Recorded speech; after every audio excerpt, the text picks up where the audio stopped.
अस्सलाम वालेकुम व्यूअर्स, उम्मीद करता हूं आप खैरियत से होंगे।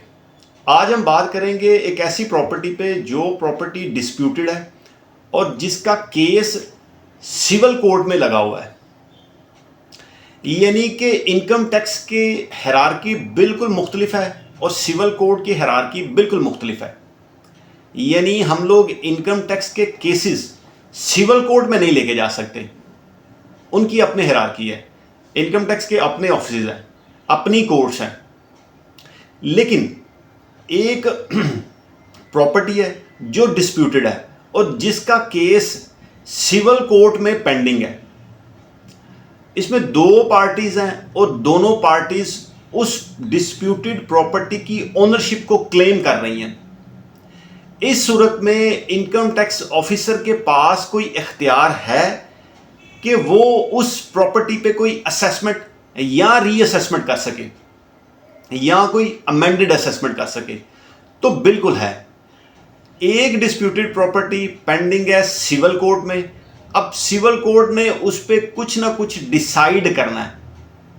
कब करना है, कितने सालों में करना है, ये एक अलग बहस है। लेकिन जब सिविल कोर्ट ने उसको डिसाइड कर लिया, डिसाइड करने के विद इन 1 ईयर ऑफिसर के पास ये पूरा इख्तियार है कि उस डिस्प्यूटेड प्रॉपर्टी पे वो असेसमेंट कर सके, उसकी इनकम के हवाले से उस पे असेसमेंट ऑर्डर पास कर सके, अमेंडेड असेसमेंट पास कर सके।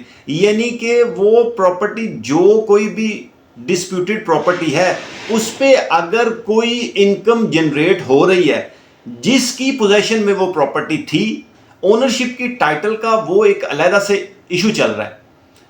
वो एक अलहदा बात है कि ओनरशिप किसकी बनेगी, वो बात की बात है, वो तो कोर्ट डिसाइड करेगी, सिविल कोर्ट डिसाइड करेगी। लेकिन उस पे जो इनकम ड्राइव हो रही है, जो पर्सन ले रहा है, जब सिविल कोर्ट उसको डिसाइड कर देगी, उसके विद इन 1 ईयर ऑफिसर के पास, इनकम टैक्स ऑफिसर के पास पूरा अख्तियार है कि उसकी इनकम के हवाले से असेसमेंट कर सके और ये कर सके कि किस पर्सन ने इसका टैक्स पे करना है। उम्मीद करता हूं दोस्तों कि मैंने अपना शार्ट सा पॉइंट जो है ना वो आपसे शेयर किया है। तो अल्लाह करीम मौला हुसैन अलैहिस्सलाम के सदके आपके लिए और मेरे लिए आसानियां पैदा करे।